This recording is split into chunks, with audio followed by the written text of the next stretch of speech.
한 목회자가 있었는데요. 이분이 무려 11년 동안 한 일만 걸어오신 분이에요. 네. 정말 모든 걸 다 쏟아 부었는데 사람들은 변하지 않고 자기 자신은 완전히 소진되어 버린 거죠. 그렇죠. 결국 자신이 믿는 신에게 이렇게 절규를 합니다. 지쳐서 저도 가짜가 되었네요. 아, 오늘 여러분과 함께 깊이 들여다볼 이 자료는요. 바로 이 완전한 번아웃의 지점에서 시작하는 한 개인의 처절한 자기 고백이자 또 무너짐 속에서 길을 찾아가는 그런 여정의 기록입니다. 네, 맞아요. 근데 이게 그냥 어떤 뭐 종교인 한 명의 이야기 이렇게만 볼 건 아닌 것 같아요. 직장에서든 아니면 아주 중요한 인간관계에서든 모든 열정을 막 불태우다가 어느 날 문득 내가 지금 뭐 하고 있는 거지? 이게 다 무슨 소용이야? 하는 그런 거요. 네, 바로 그 공허함. 그걸 마주해본 경험이 있는 분이라면 정말 누구나 공감할 만한 이야기죠. 그렇죠. 오늘 저희는 이 기록을 한 장 한 장 넘겨보면서 한 사람이 어떻게 자신의 가장 깊은 바닥에서 가장 중요한 깨달음을 얻게 되는지 그 과정을 함께 따라가 보려고 합니다. 네. 오늘 저희의 목표는 이 기록에 담긴 아주 생생한 비유들 그리고 날카로운 질문들을 통해서 신념이라는 게 어떻게 껍데기만 남게 되는지 그리고 그 껍데기를 깨고 나오는 과정은 또 어떤 것인지 이걸 좀 살펴보는 겁니다. 어쩌면 듣고 계신 여러분의 이야기일 수도 있겠네요. 충분히 그럴 수 있죠.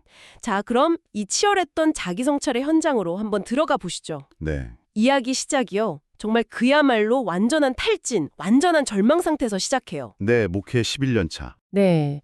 스스로와 신도들이 조금도 변하지 않는 그 현실에 그냥 무너져 내리면서 모든 걸 그만두기로 결심을 합니다. 자료에 보면 남편한테 하는 말이 나오잖아요. 아, 맞아요. 목사님도 가짜고 저도 가짜예요. 더 이상 사람들을 속이지 맙시다. 와, 여기서 느껴지는 그 자괴감이 정말 엄청나죠. 모든 게 끝났다고 생각한 그런 순간입니다. 보통 이런 상황이 오면 대부분 그냥 다 놓아버리죠. 떠나버리거나. 그렇죠. 그런데 이 기록에서 첫 번째로 흥미로운 지점이 뭐냐면요.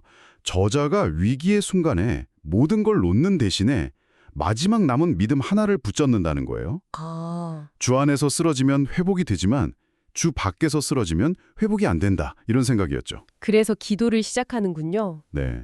하루에 10시간씩 21일간의 기도에 들어갑니다. 물론 뭐 처음부터 거창했던 건 아니에요. 첫날 기도를 보면 거의 뭐 신세한탄이죠. 맞습니다.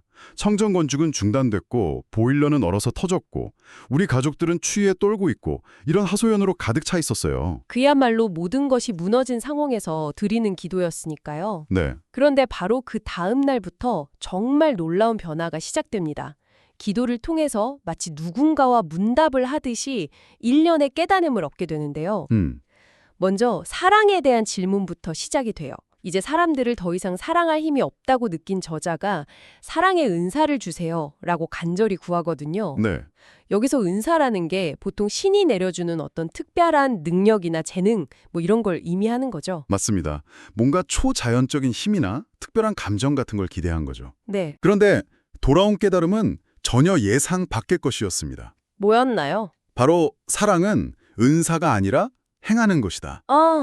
네, 네가 사랑을 실천할 때 그때 사랑의 능력이 덧입혀진다 이거였어요. 와, 이건 굉장히 중요한 관점의 전환인데요. 그렇죠. 사랑을 내가 받아서 소유해야 할 어떤 신비한 능력으로 본 게 아니라 나의 의지적인 행동으로 재정의를 한 겁니다. 사랑할 기분이 안 들어도 사랑하기로 선택하고 행동하라. 이런 예. 메시지네요. 네, 바로 그거죠. 그 대목이 정말 인상 깊었어요. 근데 머리로는 이해가 되는데 완전히 번아웃된 상태에서는 사실 그 사랑을 행동할 에너지조차 없는 게 가장 큰 문제 아닐까요? 맞아요. 이 사람은 그 딜레마를 어떻게 넘어선 건가요? 아주 중요한 질문입니다. 이 기록이 그 해답을 직접적으로 제시하진 않아요.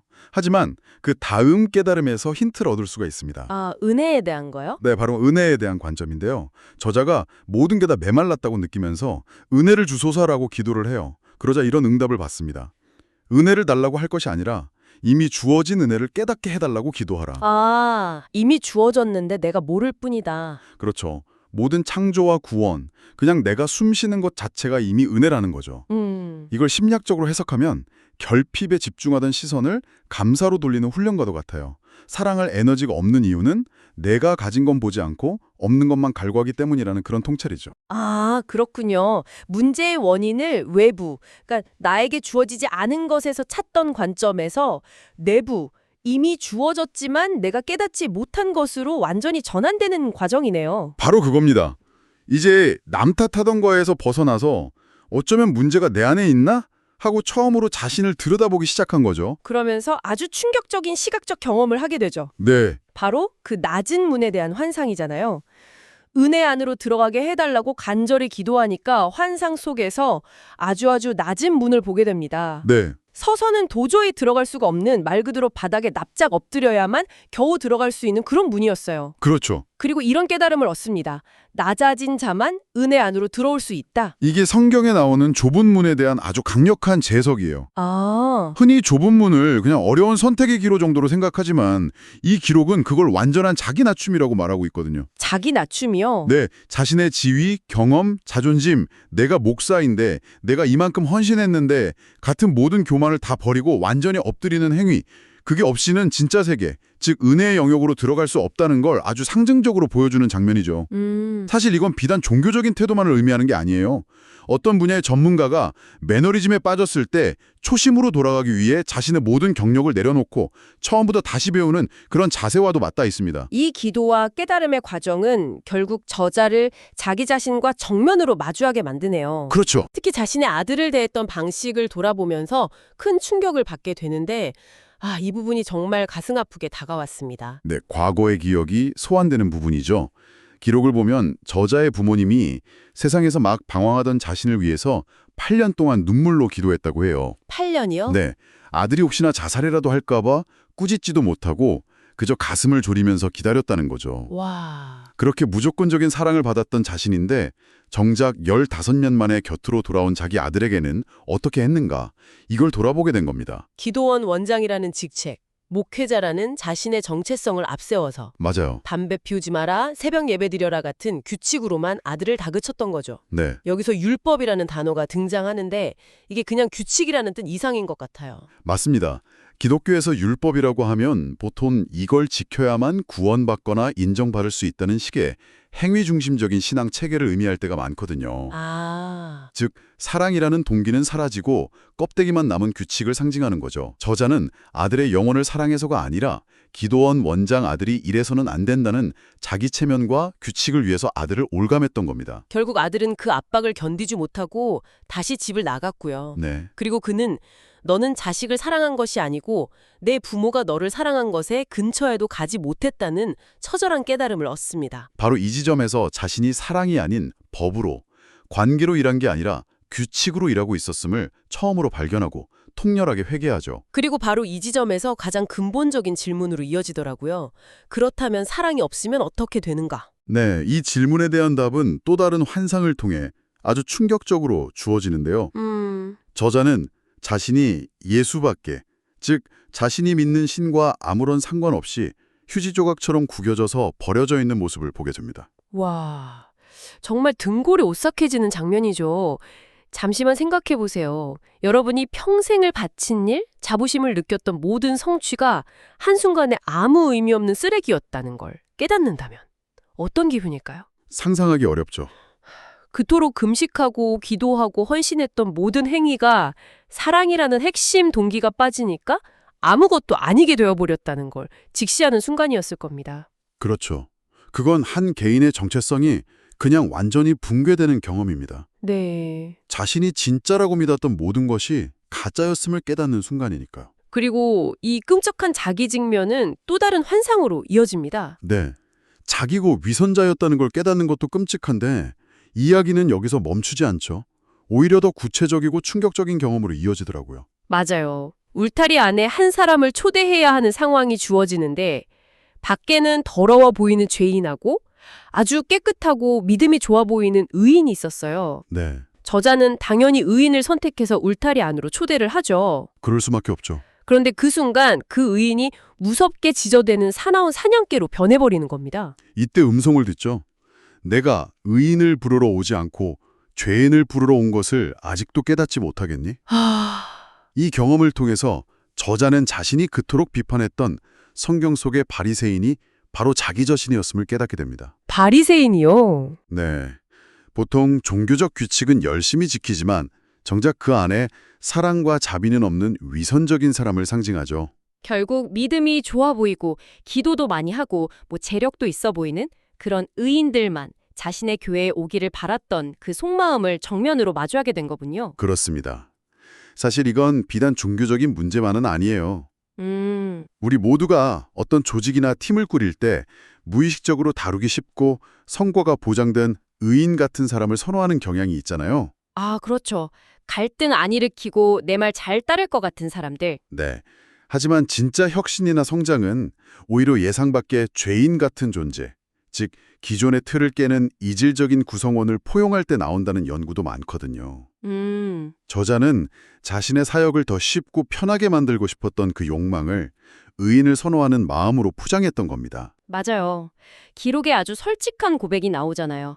알코올 중독자나 정신질환을 앓는 사람들은 교회에 오지 않았으면 좋겠다고 속으로 생각했던 것. 네. 예배에 한 번 빠지면 벌로 3일 금식을 시켰던 자신의 행동들이 결국 사랑이 아닌 율법, 즉 자기 편의를 위한 통제수단이었음을 깨닫는 거죠. 그리고 엄마가 자식에게 밥이 먼저니 사랑이 먼저니 이 질문 앞에서 할 말을 잃게 됩니다. 사랑 없는 규칙은 폭력일 수 있다는 걸 정말 뼈저리게 알게 된 겁니다. 이 모든 과정은 결국 무엇이 진짜인가를 묻는 여정이에요.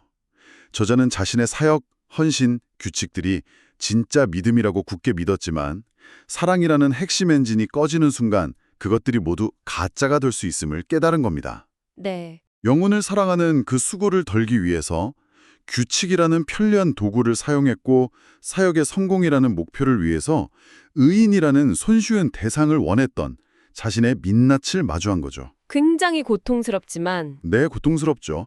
하지만 다시 진짜가 되기 위해서는 반드시 필요한 자기 직면의 과정이었다고 볼 수 있습니다. 오늘 저희가 살펴본 이 기록이 참... 한 사람이 자신의 신념 체계 안에서 완벽한 가짜가 되어버렸다는 그 처절한 자기 고백에서 시작했잖아요. 네, 그랬죠.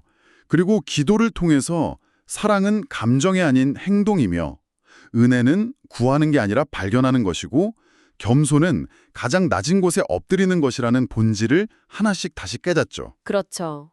마침내 그 위선적인 자신의 모습을 직면하면서 진정한 믿음으로 나아가는 과정을 아주 생생하게 담고 있었습니다. 핵심은 그거 같아요.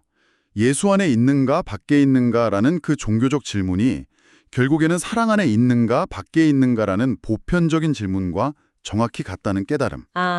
모든 종교적 행위, 사회적 성취, 개인적인 헌신이 사랑이라는 본질적인 동기를 잃어버리는 순간 그게 아무리 화려해 보여도 의미 없는 껍데기가 되고 만다는 것을 이 기록이 아주 강렬하게 보여주고 있습니다. 아무리 열심히 노를 저어도 방향이 틀리면 원하는 곳에 갈 수 없는 것과 마찬가지네요. 정확합니다. 그렇죠.